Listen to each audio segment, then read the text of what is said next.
আজ আপনাদের সঙ্গে শেয়ার করছি দই কুকিজ বা ইয়োগার্ট কুকিজের রেসিপি।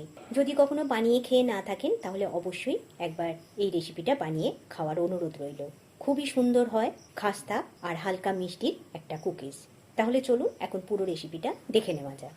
দই কুকিজ বা ইয়োগার্ট কুকিজ বানানোর জন্য এখানে আমি 100 গ্রাম মতো বাটার নিয়ে নিয়েছি। এই বাটারটাকে এখন আমি নর্মাল টেম্পারেচারে বাটার নিয়েছি, যাতে এইভাবে একটা স্প্যাচুলার সাহায্যে নাড়াচাড়া করলে একদম নরম হয়ে যায়। এবার এই বাটারটাকে ভালো করে ফেটিয়ে নিতে হবে।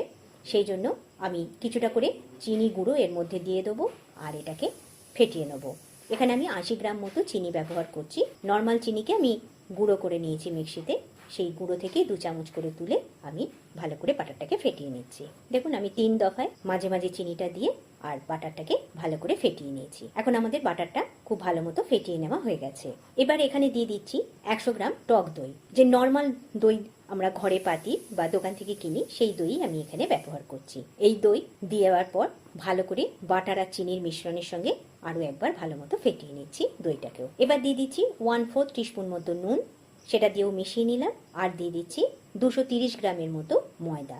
নর্মাল যে ময়দা দিয়ে আমরা লুচি পরোটা করে থাকি সেই ময়দাই এখানে ব্যবহার করছি। বা সব ময়দাটা দিয়ে খুব ভালো করে হাতে করে মেখে নিচ্ছি। এখানে কিন্তু কোনো জল বা দুধ কিছুই অ্যাড করা যাবে না। এখন ময়দাটাকে খুব ভালো করে মেখে নেওয়া হয়ে গেছে। এবার এটাকে আমি 1 ঘন্টার জন্য রেস্টে রেখে দেবো। এখন একটা প্লাস্টিক র্যাপার দিয়ে ভালো করে এটাকে মুড়িয়ে নিচ্ছি, নিয়ে ফ্রিজের ভেতর এটাকে 1 ঘন্টার জন্য রেস্টে রেখে দিচ্ছি। এখন 1 ঘন্টা পর দেখাচ্ছি। ফ্রিজ থেকে ময়দার ডোটা বের করে নিয়ে চলে এসেছি। এবার এটাকে তুলে নিয়ে এটাকে দুভাগে ভাগ করে নিচ্ছি। একটা ভাগ তুলে রেখে ছুরির সাহায্যে দুভাগ করে নেবার পর একটা ভাগকে তুলে রাখছি আর আরেকটা ভাগকে হাতের সাহায্যে একটু লম্বা করে বেলে নিচ্ছি। দেখুন বেলনার সাহায্যে এইভাবে একটু লম্বাটে করে বেলে নিলাম। বেলে নেবার পর এবার এটাকে সরু করে রোল করে নিচ্ছি। আমি শেপটা আমার মতো করে করছি, তাই সেই রকম ভাবে দিচ্ছি। আপনারা অন্য রকম শেপেও এটা বানিয়ে নিতে পারেন। এবার এইভাবে রোল করে নিয়ে একটা ছুরির সাহায্যে এটাকে যতটা সমান মাপে কাটা যায় ততটাই সমান মাপ করে কেটে নিচ্ছি। দেখুন এই রকম ভাবে একটা মোটামুটি একটা আন্দাজ মতো মাপ করে কেটে নিচ্ছি। আর শেপগুলো ঠিক এই রকম হচ্ছে, ঠিক এই রকম দেখতে হবে শেপগুলো। এবার একটা বাটিতে আমি কেটে নেওয়া টুকরোগুলো তুলে নিচ্ছি। এখন সব টুকরোগুলোকে কেটে একটা বড় বাটিতে তুলে নিয়েছি। আর এদিকে একটা বেকিং ট্রে নিয়ে নিয়েছি, যেটাতে করে আমি বেক করব ওটিজিতে। তার মধ্যে বাটার পেপার দিয়ে নিয়েছি। আর পাশে একটা ছোট বাটিতে নিয়েছি কিছুটা নর্মাল চিনি। এবার দেখুন ঠিক এইভাবে কুকিজগুলোর একটা পিঠে চিনি লাগাবো, লাগিয়ে তুলে বেকিং ট্রের মধ্যে কিছুটা ফাঁক রেখে রেখে বসিয়ে দিচ্ছি। ঠিক আমি যেভাবে করছি আপনারা সেইভাবে করুন, দেখবেন সুন্দরভাবে একটা পিঠে চিনিটা মাখিয়ে নিয়ে দিতে হবে। 2 পিঠে কিন্তু চিনি লাগাবার কোনো দরকার নেই, জাস্ট একটা পিঠে আমি চিনি লাগিয়ে এইভাবে শেপটা দিয়ে নিচ্ছি। এখন সবগুলোতে চিনি লাগিয়ে আমার বেকিং ট্রেতে তুলে নেওয়া হয়ে গেছে। এবার এগুলোকে আমি বেক করতে নিয়ে যাব।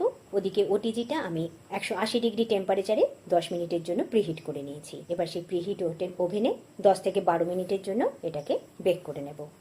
এখন প্রায় 10-12 মিনিট পর আপনাদের দেখাচ্ছি।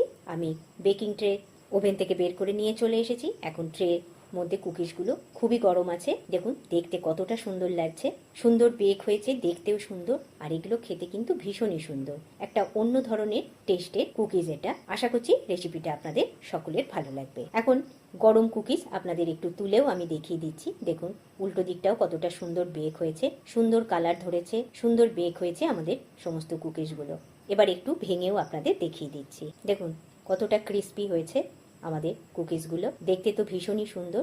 আর এই রকম ভাবে ভাঙলে দেখুন কতটা সুন্দর হয়েছে, ভেতরটাও কতটা সুন্দর লাগছে। ভীষণই মুচমুচে, ভীষণই সুন্দর একটা খাস্তা কুকিজ।